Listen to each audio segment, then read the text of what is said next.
2 Corinthians chapter 1. We talked a couple of weeks ago, of course, all about the background, about, Paul's travels and where he, what prompted the letter. Remember, we talked about there was probably 4 different letters, without a doubt, that he wrote to them that we know of. 2 of them, of course, we have recorded. There was one he wrote to them before he wrote 1 Corinthians, and then there was a letter he wrote in between 1 and 2 Corinthians.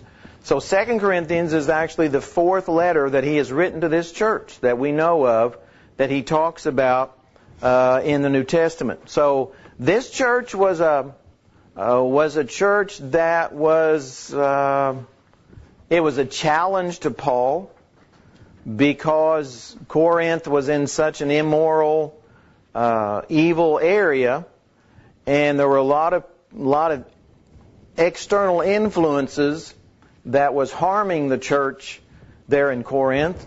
And one of the reasons he writes this 2 Corinthians is because there were some in Corinth who was trying to, they were talking about Paul, and they were telling telling the Christians there in Corinth that Paul wasn't a real apostle, Paul wasn't inspired, Paul wasn't anybody they should listen to, and so they were trying. They were really turning on Paul, and so you have some really strong emotions and feelings that come from Paul in this book. I mean, he really lays his heart bare in this letter, both to the Corinthians and also to those who were trying that were talking about Paul and devaluing what Paul was doing. So keep that in mind as we go through. We don't really see a whole lot of that here in the very beginning of the letter, but by chapter 2, we start seeing that much more abundantly. Would someone read the first 2 verses, which is kind of the introduction, the opening remarks, salutation? First 2 verses? Yes. Paul, an apostle of Jesus Christ, by the will of God, and Timothy, our brother, unto the church of God, which is at Corinth, with all the saints which are in all Achaia. Grace be to you, and peace from God our Father, and from the Lord Jesus Christ. A lot of information can be gleaned from those 2 verses about the letter and about what Paul is going to do. The third word in the English translation is apostle. And see, that's one of the big issues in this second letter, is about his apostleship, because a lot of these people weren't really thinking that Paul was a true apostle. So right at the very beginning, he stresses who he is. He's a real apostle. He's not the least below any of the other apostles. He's just as much a real apostle as any of the others. And he stresses that right here at the beginning when he calls himself an apostle of Jesus Christ, and it was by the will of God. In other words, Paul didn't choose to be an apostle. He didn't vote himself in to be an apostle. He didn't go to school to be an apostle. He was chosen specifically by God to be an apostle. Let's go back to Acts chapter 9 and read verse 15. Acts 9, verse 15.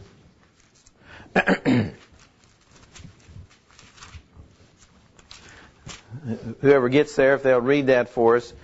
But the Lord said to Ananias, Go, this man is my chosen instrument to carry my name before the Gentiles and their kings and before the people of Israel.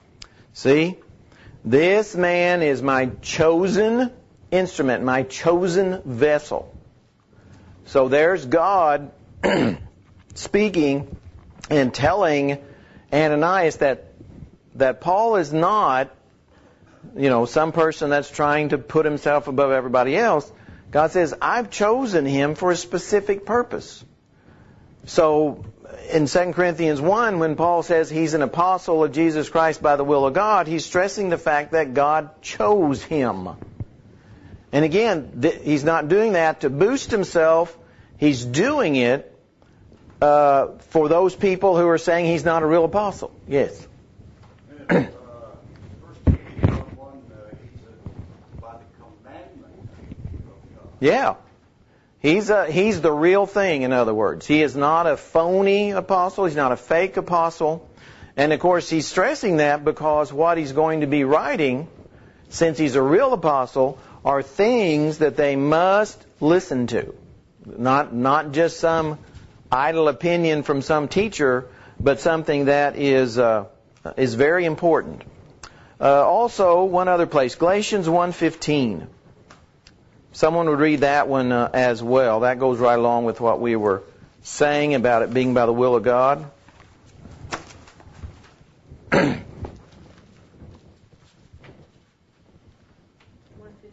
Yes.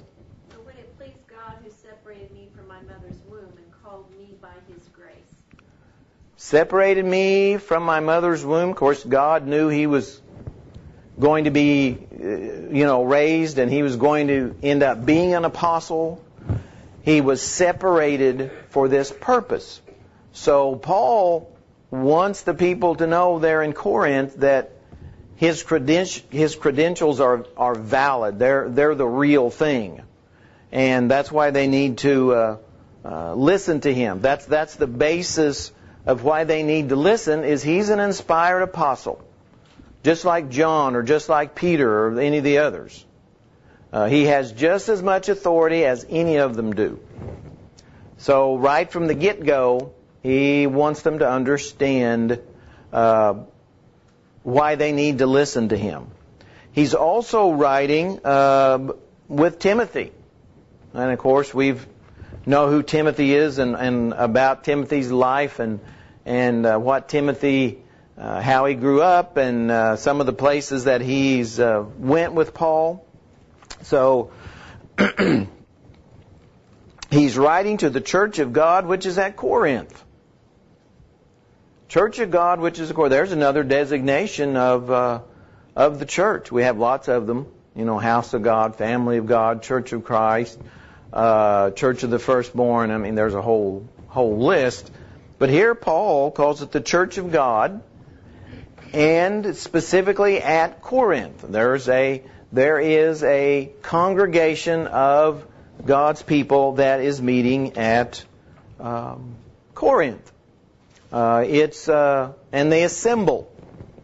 They assemble there as God's people. With all the saints who are in all, and this is an area here, not a city, with all of these saints.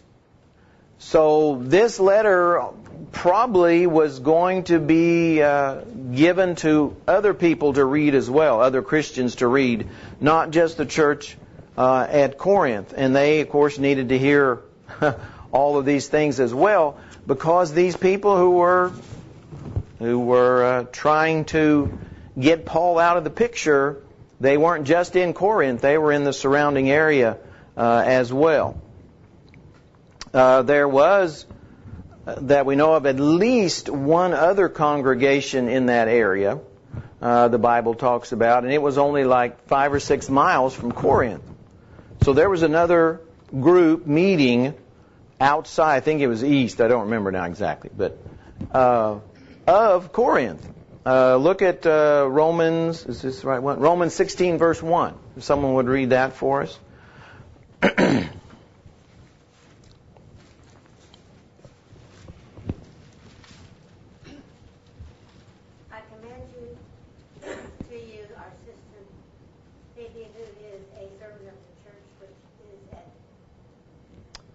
Oh, that's in Cenchrea, yeah. That's the city just outside Corinth. So there was a church there, and at least Phoebe was a member of it, and there may have, who knows how many were there. But so there was another congregation just outside Corinth of God's people. And, of course, the saints, that's the same word that we get holy from. So saints and holy ones. I mean, you can translate it either way. because it's the same word. The holy ones are the saints. It's south of Corinth. South, okay. So we've got these people that he's addressing here are Christians. They're Christ holy people. And he ends up his salutation in a very typical way by blessing them with grace and peace from God our Father and the Lord Jesus Christ. From both. The idea of peace here is a word that we would get not just well-being, but great well-being. It was like mega well-being. So he's wanting the saints, the Christians at Corinth, to experience the kind of well-being that only comes from God. In other words, it's a specific kind of well-being. And it can only come from God. So that's how he begins the letter, by stressing who he is and why they need to listen to him, who he's writing it to and who they represent, and it's not just the Christians in Corinth, but there's Christians around there, and that he's wanting them to experience this grace and peace that he talks a great deal about in most of his letters. So then we get to talking about comfort. And it kind of depends on which translation you have. You may have a different word than comfort there.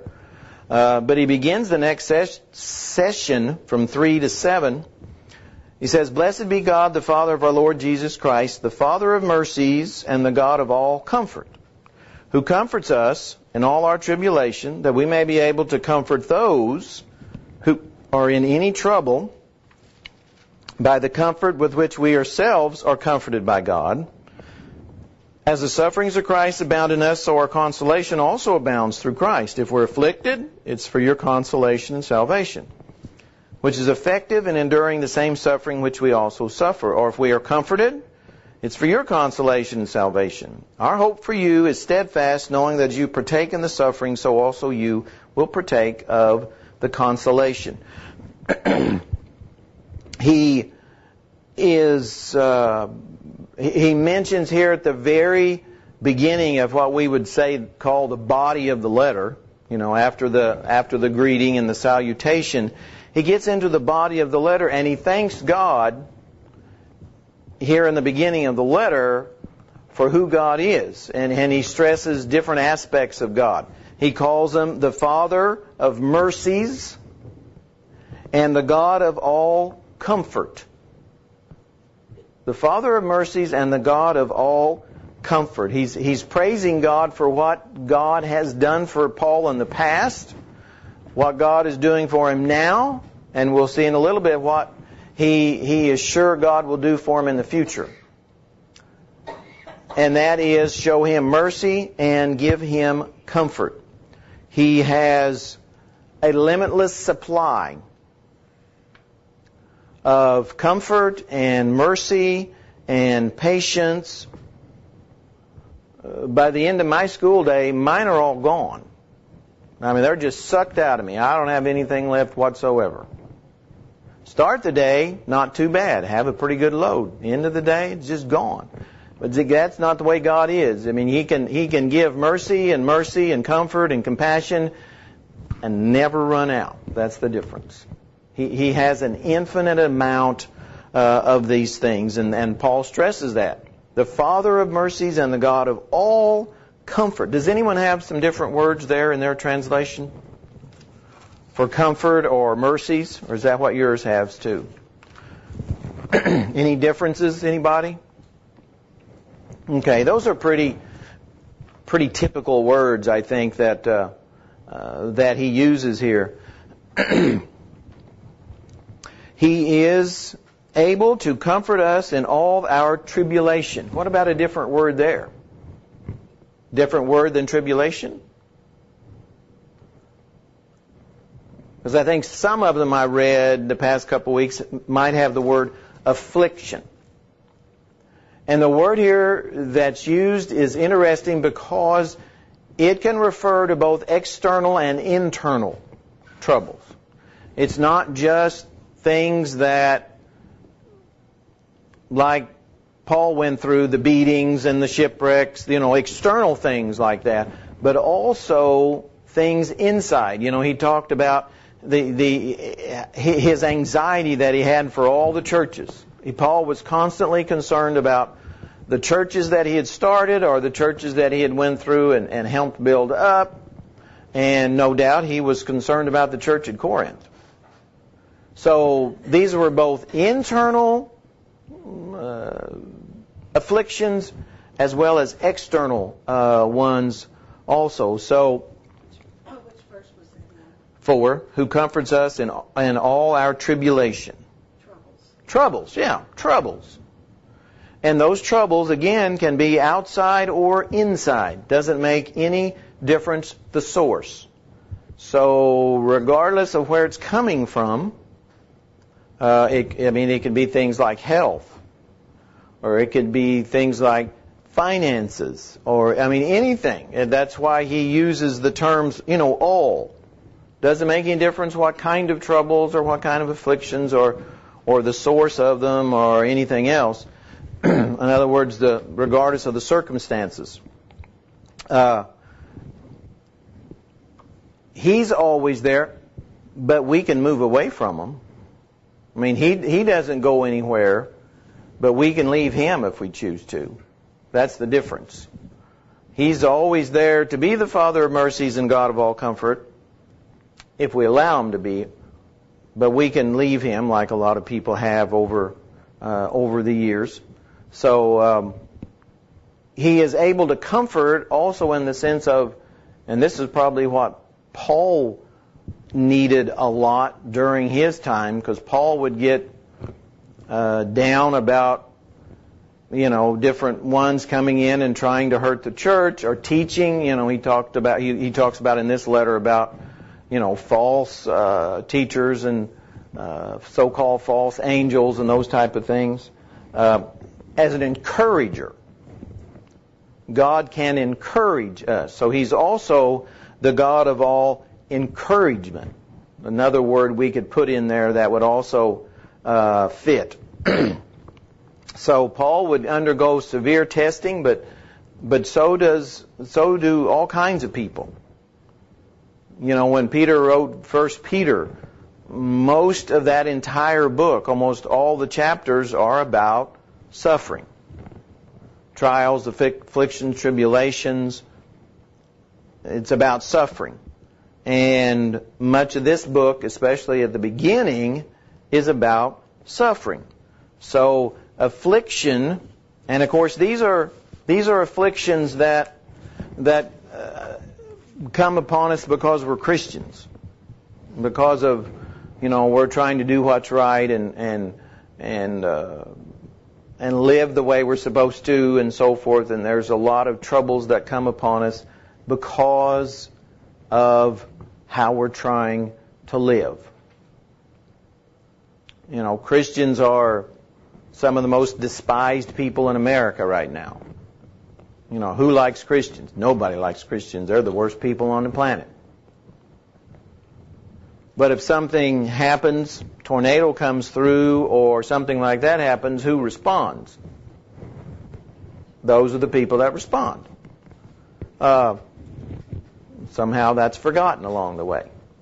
But it's true. That's true. You look at TV or any type of media, and it's the Christians that are the cause of all the troubles. If we could just get rid of the Christians, there wouldn't be any problems in this country.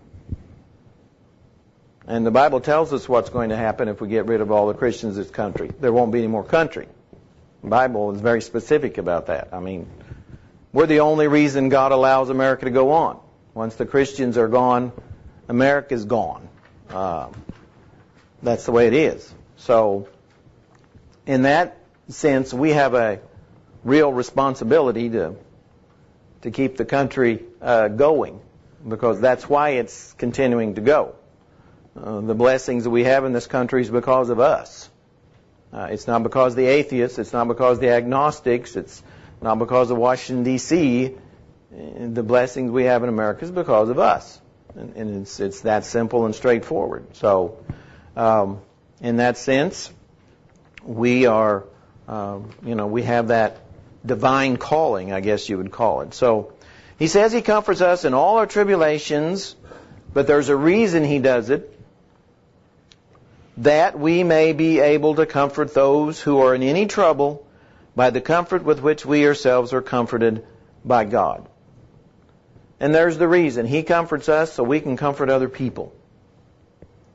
In other words, by Him comforting us, it's like He's equipping us, giving us what we need to comfort other people. He says that's why it's happening. So you can comfort those who are in any trouble. And again, we're going back to the afflictions or whatever, external, internal troubles, whatever kind of troubles they are, then we are able to comfort other people. And I would say this is a command. I think this is something we must do as God's people, is to comfort, others. Especially, of course, he's talking here about Christians comforting Christians. And I think that's a command. I think that's something we must do as Christians, is comfort each other. It's part of our makeup. It's part of who we're supposed to be, is to comfort those who are in trouble. And again, it doesn't make any difference whether it's coming from inside or outside. Trouble is trouble. So we're given comfort so we can pass comfort on. It's like something we're given so we can pass it on. And I would imagine after reading the first few verses here that if we don't pass it on, He may quit giving it to us. He's not going to comfort us if He sees that we're not going to pass it on and comfort other Christians. He can cut it off if He wants to. And He might. So we have, again, something that we really need to focus on.